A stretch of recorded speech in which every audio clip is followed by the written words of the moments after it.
Standard 9 काव्यशास्त्रविनोदः। साक्षरा विपरीताश्चेत् राक्षसा एव केवलं, सरसो विपरीतोऽपि सरसत्वं न मुञ्चति। वृक्षाग्रवासी न च पक्षिराजः, त्रिनेत्रधारी न च शूलपाणिः, त्वग्वस्त्रधारी न च सिद्धयोगी, जलं च बिभ्रन्न घटो न मेघः।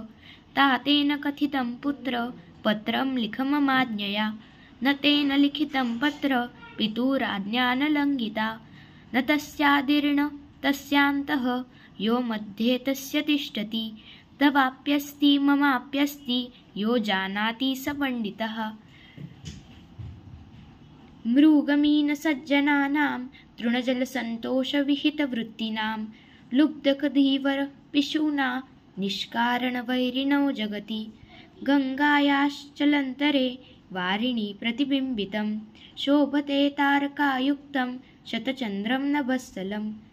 यद्वक्त्रं मुहुरीक्षसे न धनीनां वृषे न चाटन्मृषा, नैषां गर्ववचः शृणोषि न च तान् प्रत्याशया धावसि। काले बालतृणानि खादसि, परं निद्रासि निद्रागमे, तन्मे ब्रूहि कुरंगं, कुत्र भवता किं नाम तप्तं तपः।